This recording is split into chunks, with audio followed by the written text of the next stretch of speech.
How to make a Discord server for beginners.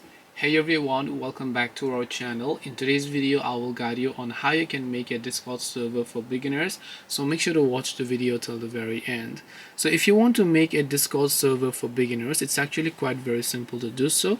All you have to do is go ahead and then first of all make sure to launch the Discord app on your mobile and make sure that you are logged into your account. So by default you might set this type of interface where if you look on the left hand side of the top you'll find a little plus icon. So when you tap the plus icon here, it will ask you for the option to create a server. So you can create your own server, or you can start from a template such as you want a gaming server, school club, or whatever else type of server you wish. In my case I can select create my own server. Whether you want to create a server for you or your friends or for a club or community, depending on what you want, just enter the server, tap on create server, and your server on Discord will get successfully created, and it's as simple as that. This way you should be able to make server on Discord for beginners.